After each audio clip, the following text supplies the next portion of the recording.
สบายดีทุกคนวันนี้เขาก็อยู่กับช่องน้องกี่สฝั่งลาวนะทุกคนเนาะอันนี้ซอกกี้ก็ลงมาตะป่าได้หลายมือเลยทุกคนคลิปที่ซอกกี้ถ่ายตัวคลิปมามือที่สุดท้ายนะกะมันถึกลบทุกคนเพราะว่าความจำซอกกี้เนี่ยมันเต็มก็เลยได้ลบพานาแล้วก็บอกเป็นยังว่ามาหาคลิปใหม่มากับเซานิ่มแล้วก็มากับพี่สะพ้ายสวัสดีอันนี้เพื่อนมาเห็นคลิปสานต่อจากเซาคันนะทุกคนฝากกดติดตามซื้อซื้อได้ก็สาวพรซื้อสาวพรสาวพรเคยเปลี่ยนแบบนึกคือซ่องหมูออกกันนะก็เลยเปลี่ยนไปก่อนแบบตอนนั้นนะแบบFCถามไลน์ว่าอันนั้นเฮ็ดคลิปสานต่อนะคือบ่เปลี่ยนนั้นอันนั้นโปรไฟล์กับซื้อซ่องคอยก็เลยเปลี่ยนแม่ต้องเลยเปลี่ยนเลยแต่ก็มากับซานิ่มนะทุกคนวันนี้บ่มีแนวกินเฮามาหาปลาคะมากับพี่นางนะทุกคนมาพิกเหนื่อยปลาคะนะก็บ่ฮู้ว่าสิได้หลายหรือบ่นะทุกคนเห็นมันสูงสงสัยได้ปีนนั่นนี่นะมันสูงเลยแล้วก็ได้ยินข่าวแล้วทุกคนว่าแผ่นดินไหวอยู่ไทยก็เป็นห่วงนะทุกคนพ่อแม่พี่น้องอยู่ไทยเพิ่นเขาส่งกำลังใจนะทุกคนอยู่ดีมีแห้งได้ยินว่าแผ่นดินไหวมันมี2 ครั้งเนาะเขาก็บ่ฮู้เด้อจ้ะแต่ว่าโทรไปก็เป็นห่วงญาติพี่น้องของซอกกี้นะทุกคนอยู่ไทยนะหลายคนกับเมื่อวานนี่ก็กระวนกระวายแล้วทุกคนเพราะว่าเขาบ่ฮู้ได้ว่าสิเพิ่นเป็นจากใดโทรหาไผก็บ่ไปหาได้ทุกคนในข่าวแผ่นดินไหวนะกะแล้วก็ส่วนอันเขาโทรมาน่ะตอนประมาณบ่ายประมาณบ่าย6 โมงนี่แหละนั่นเองเนาะบ่าย6 โมงโทรมาว่าบ่เป็นยังว่ามันแผ่นดินไหวแห้งเลยจ้ะเขาว่ารอดตายมาก็คือว่ามันจักสิว่าอะไรบ่ฮู้จักคำชื่อแบบมันตกใจหั่นนะครั้งแรกในชีวิตเป็นครั้งแรกในชีวิตที่ได้ยินว่าแผ่นดินไหวหั่นนะเขากี่กับบ่ฮู้ได้จ้ะแผ่นดินไหวน่ะมันมาฮอดลาวเนาะฮอดแถวมุกดาหารแถวเวียงจันทน์เนี่ยทุกคนมื้อนี้เราก็สิไปหาปลาคะกันทุกคนไปนี่ทุกคนปลาคะเอาอยู่ตะเทิงผู้ทุกคนยอดใหญ่บักหลายหนังอยู่นอกนะมันเป็นดอกทุกคนนี่เขามาเอาอยู่แต่ในพี่ทางในผู้อีกเขาไปเบิ่งทางในสิบ่อนนี้มันบ่อยากใหญ่ปานใดโอ้ยน้ำเลยเนาะปลาคะนี่แปลกทุกคนมันบ่เหม็นมันเป็นปลาคะบ่เหม็นปลาคะมันก็มีหลายแบบทุกคนมีหลายสายพันธุ์นะ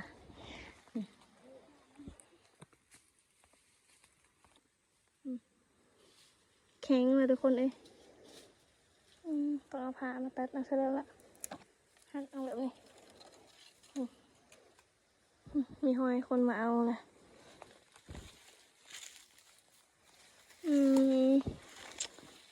น้ำลายเลยมันเป็นน้ำปลาคะนะทุกคนเป็นน้ำแบบน้ำหยาเท่านี้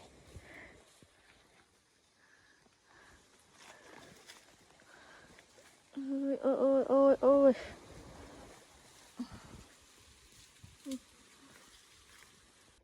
ปลาตัวทุกคนหามาจาก1 ชั่วโมงเลย1 ชั่วโมงเนาะได้ซ้ำนี่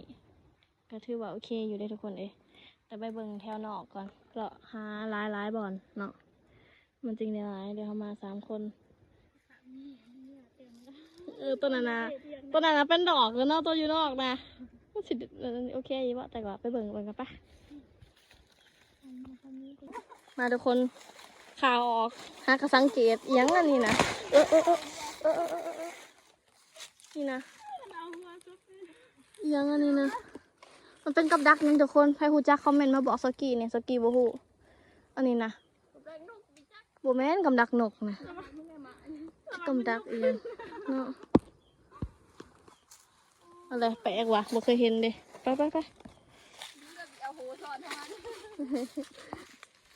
มาดูปลาคะนะนี่ทุกคนหามากะประมาณนี้แหละนี่ก็พอได้อยู่นะแต่ว่ามันสูงโพดตัวผู้นะแล้วก็มันเดี๋ยวเห็นบ่ตัวผู้ตัวนี้ก็มันอยากแก่ๆแล้วนะมันกินบ่ได้ว่านะว่าละก็มันแก่อะไรไม่แต่เปรี้ยวอยู่แต่บ้านตัวนั้นมันอ่อนกว่าเนาะแต่ยกคือว่ามันอ่อนได้ซะเพราะว่ามากัดมันแข็งตัวก่อนนะเห็นคือมันละอ่อนก็เลยมาแล้วมันแก่มาแล้วนะก็เลยเปรี้ยวอยู่เฮือนดีกว่านี่ทุกคนมาหอนเฮือนละกะขึ้นมาเอาก่อนบ่อลายใหญ่ห่างขึ้นก่อนหมูเลยทุกคนเลยยอดใหญ่แห้งอยู่เฮือนนะพอแล้วปะเนี่ยนะเป็นตัวเสียบเอาได้เดี๋ยวทุกคนขอตัวเอาก่อนแป๊บนึงมัน ต้องใส่แม่แม่นนะอ๋อต้องมาหยอดแต่ละหยอดทุกคนเอ้ยนี่ทุกคนเอาประมาณ30 นาทีนี่ทุกคนเอ้ยเบิ่งไหมความมันหลายโอ้น้ำนี่ทุกคนพี่พอได้แกงทุกคนเอ้ยจะไหนลงก่อนหลายเลยก็ต้องมีแต่หยอดใหญ่ทั้งหมดทุกคนเอ้ยเห็นไหมพี่มักกินปลาคะแห้งทุกคนเลยมักกินแบบชุดๆเลยกินกับตำมะฮุงหรือว่ากินกับหมดตำมะฮุงหรือว่าตำข้าวปุ้นนี่ที่ว่าสุดยอดทุกคนเลยไปลงก่อนได้หลายเต็มไอ้นี่มันก็ย่างขึ้นมาก่อนใช่ไหมมันสูงแน่นี่ทุกคนโอ้ตุกหลายเติบไปลงไปดีทุกคนพอขามากะพากันตัดก่อนข้างเขาไว้เลยพากันตัดพะขาก่อนแล้วก็จึงแกงงามอะไรพะขาจ้ะงามนี่ทุกคนตอนนี้เขาก็สุกละมาซอยเขาก่อนแล้วก็จึงเห็ดกินแกงพะขาเอาปลามามาพันเนาะเป็นแกงปลาแห้งสับปะขาเลยยังบ่เคยเห็ดจะเสียอะไรทุกคนอันนี้ครั้งแรกเห็นแต่แม่เฒ่าเห็นไหนกินเห็นแต่แม่เฒ่าเห็นไหนกินก็เลยว่าใช่ไหมเห็ดค่อยเห็ดกินบ่ค่อยเป็นอยู่แบบเป็นแบบสำรองนะค่อยเห็ดกินบ่เป็นคือกัน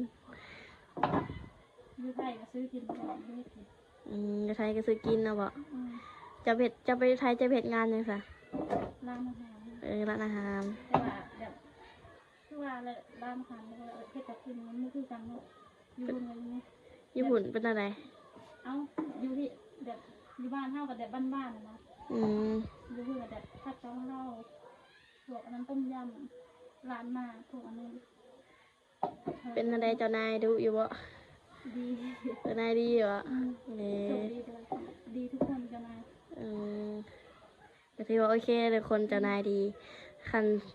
เจ้านายดีแล้วก็เพื่อนร่วมงานบ่ดีกะมันกะอีกแบบนึงเนาะคันแบบเจ้านายบ่ดีเพื่อนร่วมงานดีอีกแบบนึงเนาะแต่คนเราโชคดีด้วยแบบมูร่วมงานก็ดีแบบตอนนี้เจ้านายก็ดีนะก็เลยรู้มีเจ้านายนะก็เลยกินเป็นนี่ปลาแห้งที่น้องปลาตัวสาวมันเป็นปลานะมันน้องปลาแซ่บทอดแซ่บวันนี้จะกินทอดแล้วจะทอดเมื่อเช้าไอ้นะไปปิ้งเป็นแบบมันแห้งเกินกูลืมแล้วทอดเอาแล้วพอดีแซ่บปลาแห้งนี่นะทอดแบบพอดีคือมาสุกๆนะมันก็ไปเลยหลายเลยเอาถ้วยมาค่อยยังยิบตัวนี้น้องยังถ่ายอยู่มันถ้าได้ปลานี่มันจะชวนมานแห้งแต่ว่าถือมองนะดังหนึ่งนะได้ยุบ10 ไปโตปลาตัวใหญ่ได้พอได้ปลาอะไรอยากไปปลา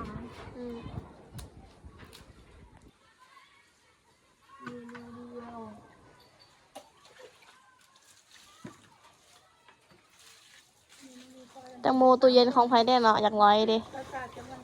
นี่แตงโมตู้เย็นของไผ่อยากลอยได้เนาะเห็นปะ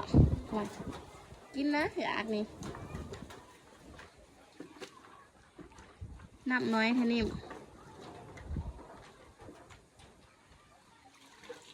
ไปหน้าพี่น้องไปหน้าก็เดี๋ยวไปหาปลาคะได้ทีไรไปเลยปลาคะนั้นมาได้อยู่บ้านนี่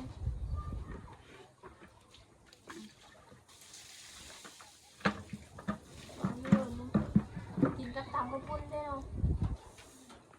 มืออื่นตำข้าวปุ้นตักนี่ปะ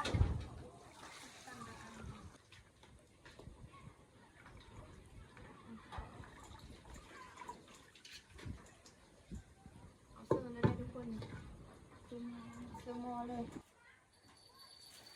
ขอตรงนี้นะยำมันเผ็ดเอาเผ็ดเอาสม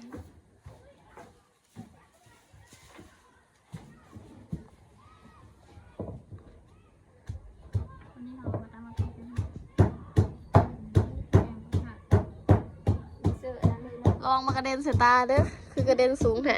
อันนั้น คือว่าใส่เกลือไง กระเด็นใส่ตาเด้อ นี่นะทุกคนปรุงเลยวันนี้ใส่ท็อปเปอร์ไปนัวเนาะจะปลาแดกใส่ตำลังหาแบบมันสดก่อนเสร็จแล้วปีนขามกำแพงกันจะได้เนาะไปดูได้ใส่ ผู้สาวเห็ดกินนะ เดินนัวหายไปยืมพอก่อนจริงดินัวหายแต่ว่าอันนี้เป็นนัวร้านสาวถอกไว้ถอกมาเสร็จแจวแล้วสามีใช่ว่า อยู่กันละวันวะ อะไรเป็นนัวไปใส่ใส่สำนักก็น่าจะเข้าหรือยังเฮ็ดเค็มไรเด้อประดาเอาเอาอันทุ่งคุกตลอดสิเอาเฮ็ดแกงเค็มเอาละ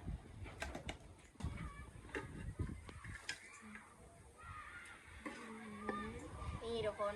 ใส่น้ำน้อยหนึ่งก็พอมาจุ๊บไป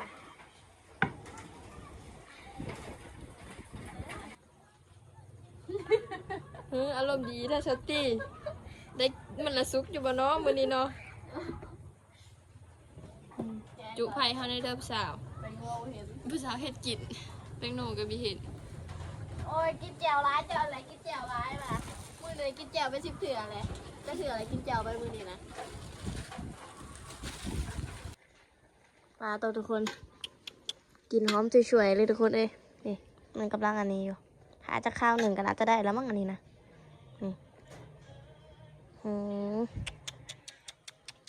หอมมะลิแกงปลาคะใส่ปลาแห้งทุกคน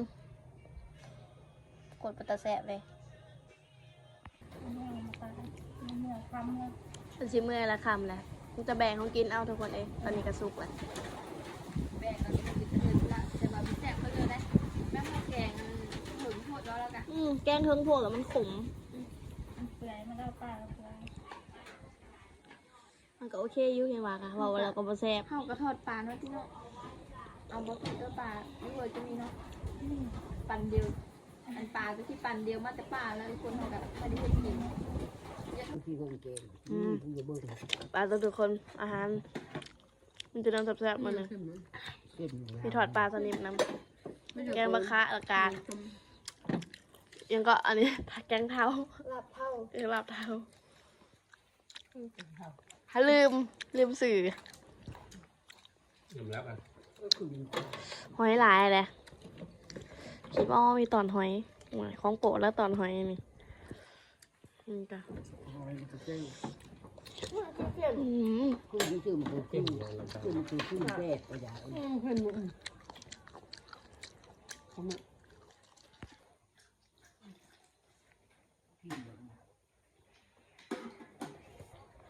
ป่าเราจะป่ามันบอกเลย นี่ทุกคน